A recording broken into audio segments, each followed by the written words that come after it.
Good morning, and welcome to your daily Farm and Home Show, brought to you by the University of Kentucky Cooperative Extension Service. And now, here's your host. Good morning, and welcome to your Farm and Home Show. My name is Joanna, and this morning we're visiting with Dr. Josh Jackson. He's with the University of Kentucky. He's an ag engineering specialist there. Good morning. Good morning to you, too. Well, it's going to be an interesting show today because he has a special request to all you guys out there that love to take pictures of your cows, I'm included. You're requesting those photos. Yeah, so we have our drone project we've been working with, flying around cows, trying to really look and analyze if there's something going on wrong with them or if they're sick. So what we want to do is potentially be able to not only count but also identify animals in the field. Okay. And so that's why we really wanted to get a lot of different photos from a lot of different cows, because whether it's Angus, Charolais, Simmental, we want to be able to classify and identify all different types of animals. So even ones with the big ears, the Brahmas, the ears, everybody's going to be just a little bit different. Yeah. And so that's something we're really trying to focus on here. Okay, and so with all these different cow pictures, you're going to kind of put those into a database, or how's that going to work? Yeah, so we're actually using part of the AI, or a subset of AI, artificial intelligence. Oh, look at here, fancy.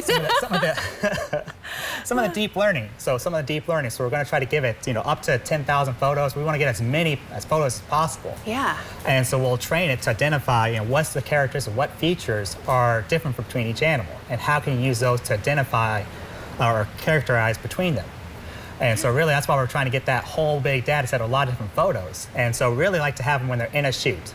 Okay. Because that's easy, because they're in the chute, they're restrained, you can take a photo from them then, but if you take a photo any other time, it's fine. But really in the chute, because they have that constant background, it's easier for us to remove, extract, and look at just the cow's features, so the algorithm doesn't try to cheat and say, well, this is different, this is different. We want to just really look at that face and say, what is the difference between them all? Okay. And so you're going to kind of build all this, which I think is really cool, because we've talked a little bit. Kevin Lyons was on the show just a couple weeks ago talking about drones and just kind of giving us a basic, but this is one of those applications. Yeah, we really want to make farmers' lives easier. And that's I'm a beef producer myself. And so when I get home at night, I don't have much time to go out and check the cows. So I want to send something like a drone out there to quickly and easily go out and count, make sure everybody's there. But I'd also like to have it just identify and then look for, potentially in the summertime, pink eye. So this would be something we train the algorithm as well to identify and look at the resolution that we need for these photos, where it can identify pink eye, or how well it can identify pink eye, or problems or weeping, and see that there's an anomaly. And so the reason, we also need more photos is because in the summertime, cattle shed their coat, in the wintertime they grow it, and so there's going to be variations with the heat, variations associated with flies. So the flies being on the face will also influence, the algorithm trying to characterize, is that a facial feature, or is that a fly? And so that might be something where if we get enough flies on the face, maybe we can kick back and characterize, or put a flag of saying maybe some type or better fly control is needed. Okay. So a lot of things, and I know when I first read that, that we're going to be requesting cow pictures, but if you start thinking about all the different applications that it could be used for. Yeah, I mean, really, the humans have a database, Facebook and all of them can develop their algorithms on these huge data sets, but we don't have that for cattle.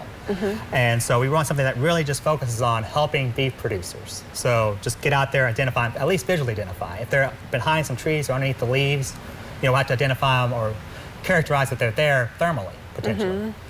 And so, we're just trying to get a data set. This may or may not work, but we do have, a lot of plan Bs here in the fact that we have ear tags potentially with Bluetooth. So then we can not only identify, but also localize where this animal is potentially. Those ultra high frequency ear tags, there's, this form of RFID, and then potentially as well, there could be wireless ear tags.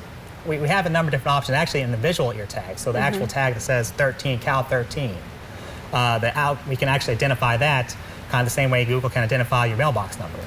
Oh, how cool. So if I have these pictures, and you'll take them from the summer, anytime, right? I'm taking them throughout the year, throughout this whole year, and maybe even beyond that, I'm going to be taking pictures. Okay, so if somebody has those, because I have a ton on my phone, how do I get those to you? So we set up a Gmail account. It's ukcowmap@gmail.com. And then also, if you want to share them on Instagram, it's you have a special hashtag? Hashtag UKCowMap. UKCowMap is the handle.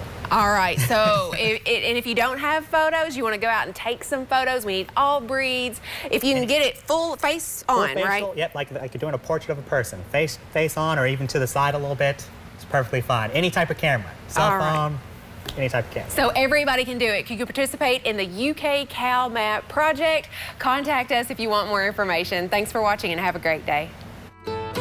If you have questions about today's topic, please call the Warren County Extension Office at the number on your screen. Thanks for watching and have a great day.